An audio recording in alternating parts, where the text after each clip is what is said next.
Hello friends, today we are going to do chapter number 6, Oliver Among the Thieves of the novel Oliver Twist, written by Charles Dickens. Day after day, Oliver started staying in Fagin's room, taking the marks out of the handkerchiefs. Sometimes too he played the game already described. At last he began to want fresh air, and he begged Fagin to let him go out to work with Dawkins and Charlie Bates. One morning Fagin allowed him to go. The three boys set out walking very slowly. Oliver wondered if they were going to work at all. Suddenly, Dawkins stopped. Laying his finger on his lips, he drew his friends back with great care. "Quiet," he said. "Do you see that old man near the bookshop? He will do." "Perfect," said Charlie Bates. Oliver looked at them in surprise. The two boys walked across the road and came close behind the old gentleman. Oliver followed them, not knowing what to do. The old gentleman had white hair and gold glasses. He wore a green coat and carried a stick. He had taken a book from a shelf in front of the shop, and he stood reading it. To Oliver's surprise, Dawkins put his hand into the old man's pocket and took out a handkerchief. He gave it to Charlie Bates, and they both ran away quickly. At once, Oliver understood the mystery of handkerchiefs and the watches and the jewels and Fagin's games. He stood still for a moment, full of fear, and then he too began to rain. At that moment, the old gentleman put his hand in his pocket and, not finding his handkerchief, turned round. He saw Oliver running away and thought, of course, that the boy had stolen his handkerchief. "Stop, thief!"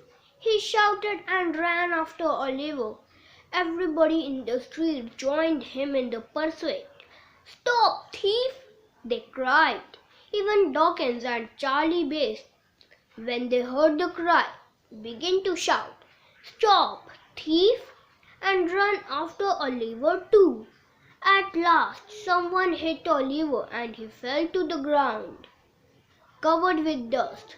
There was blood all over his face. A crowd was collected. "Is this the boy?" they asked the old gentleman. "Yes," said the old gentleman. "I am afraid it is. Poor boy, he is hurt." A constable made his way through the crowd and seized Oliver by the neck. "Get up," he said. "It wasn't me, sir. It was two other boys," said Oliver. "They are here somewhere." "Oh no, they are not," said the officer. "Don't hurt him," said the old gentleman. The constable began to pull Oliver along the street. Suddenly a man dressed in an old black suit came towards them. "Stop! Stop! Don't take him away!" he cried. "Stop a moment! What is this?" "Who are you?" said the constable. "I own the bookshop," replied the man, "and I saw what happened. There were three boys, two others, and this one. Mr. Brownlow was reading, and another boy took his handkerchief. This boy did nothing. He stood still and looked surprised." "Then the boy must go free," said the constable. He let go of Oliver's neck at once. The boy fell down in faint. "Poor boy, poor boy," said Mr. Brownlow. The old gentleman Call a carriage. Somebody, please, at once. A carriage came. Oliver was placed on one of the seats. The old gentleman got in and sat beside him.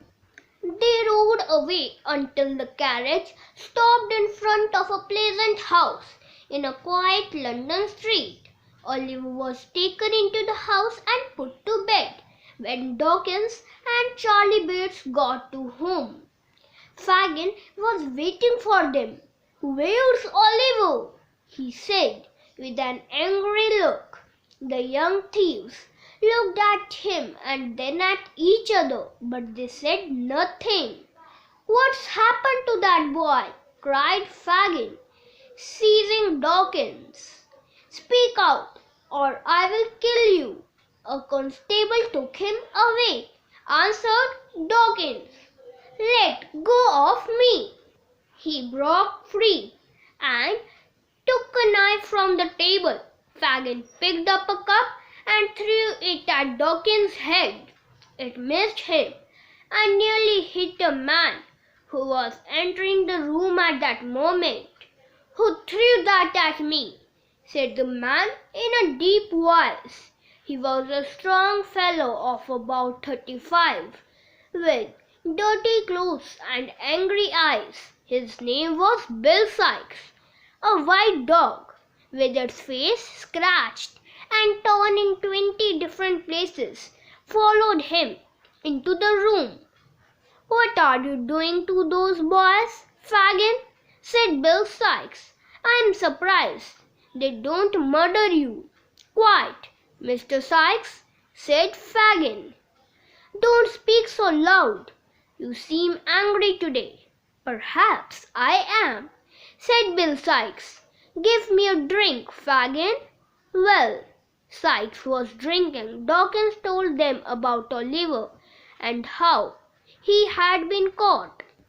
"I am afraid," said Fagin, "that the boy may tell the constable all about us and get us into trouble. We must find him." The door opened and the two young ladies, Bet and Nancy, came in. "Ah," said Fagin, "Bet will go, won't you, my dear?" "Where?" said Bet. "To the police station to find where Oliver is. He's been taken away and we must get him back." "No," said Bet. "Nancy, my dear," said Fagin. "What do you say?"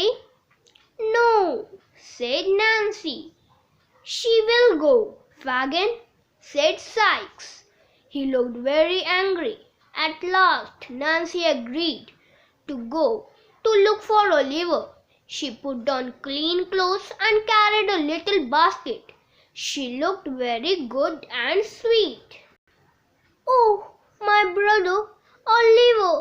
My poor dear little brother Oliver!" cried Nancy, pretending to weep. "What has happened to him? Where have they taken him? Oh, do have pity and tell me what's been done with the dear boy." "Very good," said Fagin and Bill Sykes. "You are a fine girl, Nancy. Go and see the constable now." When Nancy returned, she told them what had happened to Oliver. "A gentleman has got him," she said. "A gentleman called Mr. Brownlow, the man whose handkerchiefs Dawkins took. But they don't know where he lives." "He must be found," cried Fagin. "Charlie, you must watch that bookshop every day. We must find Oliver. I shall shut up this house at once.